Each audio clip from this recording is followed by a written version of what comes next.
Our political reporter Alison King sat down with the junior senator from Massachusetts last week to talk to him about his new life, and she joins us now. This is part one of the two-part report. Part one. I was very curious to see how Scott Brown had sort of adapted to his new life down in Washington. A lot has happened, of course, in the Senate in the past 3 months, from health care reform to this financial overhaul. And beyond the politics, I was also interested to see how he has adapted in terms of his celebrity and personally. He's very close to his wife and 2 daughters, and for the first time, he's been separated from his family. So that's what we wanted to find out more about as we followed Scott Brown around Washington for a few days, beginning with his other home away from home, the airport. Midday on Mondays, you can often find Scott Brown at the airport. After waking up at his home in Wrentham, Massachusetts, he heads to Logan to catch the shuttle. Only on this day, the 1 p.m. has been canceled, so he darts off to another airline to try and catch the next flight to D.C. All the while, he is flanked by FBI officials, briefing him on the latest information surrounding the recent arrests in Boston connected to the failed Times Square car bombing. I have the highest security levels. It's been certainly eye-opening. It's all part of Brown's crazy, thrilling, overwhelming new life. Speaking of senators, as a United States senator. How's he doing? He's doing fantastic. DeMarco, please. M-A-R-K? M-A-R-C-O. There are the autograph requests, the photos outside his office. This is a group from Stonehill College in Easton, Massachusetts. And the very, very late nights. Is it true that you've spent several nights on your couch? They're sitting on my bed right now. That's all he said. Scott Brown has been a United States senator for a little more than 100 days, but he's walking around the corridors of Congress with the calmness and confidence of a seasoned politician. So, Senator, are you starting to figure this place out?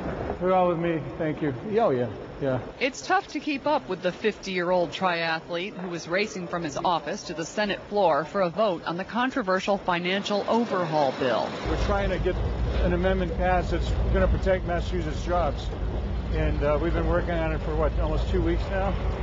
And it's coming down to crunch time. Brown seems perfectly comfortable in his new role as celebrity politician, the man who, on the night of his election win, famously highlighted his daughter's singlehood. Do not ever say your daughters are available on national TV. Then was spoofed as a sex symbol on Saturday Night Live. Wait a second, are you? Senator Scott Brown, but you can call me Scott. I actually wrote them all a note saying it was a great skit and I enjoyed watching it.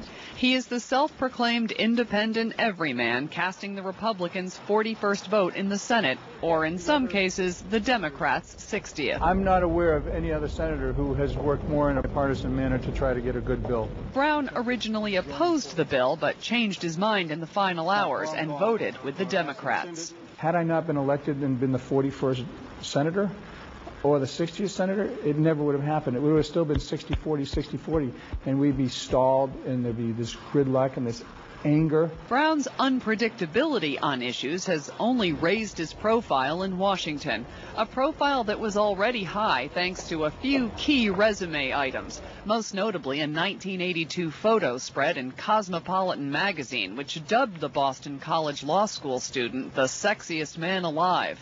I still get kidded about it, like when we're in caucus, there'll be a picture of somebody and one of the guys will say, hey, maybe they could be in Cosmo, and I'll say, well, I was thinking more like Popular Mechanics or Field and Stream magazine. Did you think when you were doing it, gee, one of these days I might regret this? Well, it's interesting. I remember my grandmother saying, oh, no, as long as you don't, show everything, And I said, oh, no, I wouldn't do that, Graham. And then she says, because, and if you were ever going to, run for, a really important political office, it may come back and bother you. I said, oh, I have no interest in politics. Don't worry about it. Oh, then you should do it, and here I am, That photo spread led to a successful stint as a model. It was through modeling that Brown met his wife, Gail, a TV reporter in Boston.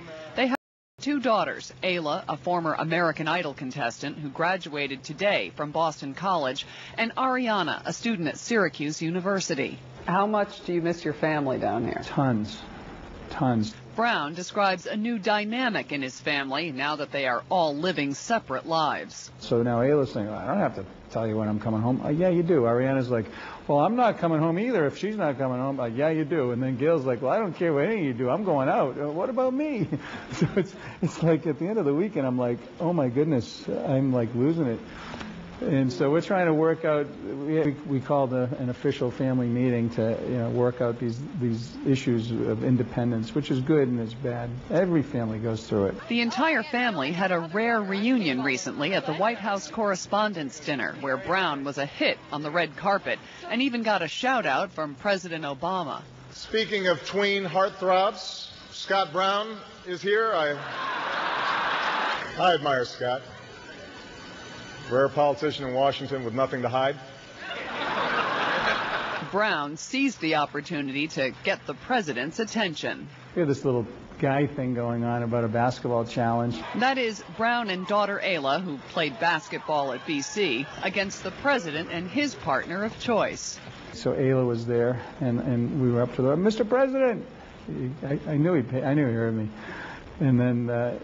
And this is in front of 2,000 people, and it was very respectful of it. Mr. President, he looks up, oh, Scott, how are you? And I have Ayla, I go. And he goes like that. That's got to happen eventually. Yeah, listen, I told him, he invited Ayla to play. He didn't invite me yet, so it's pretty funny. She said, no, Mr. President, it's a package deal. And he says, is your dad any good? She says, yeah, he's good. He's a lefty, just like you, Mr. President. It'll be fun.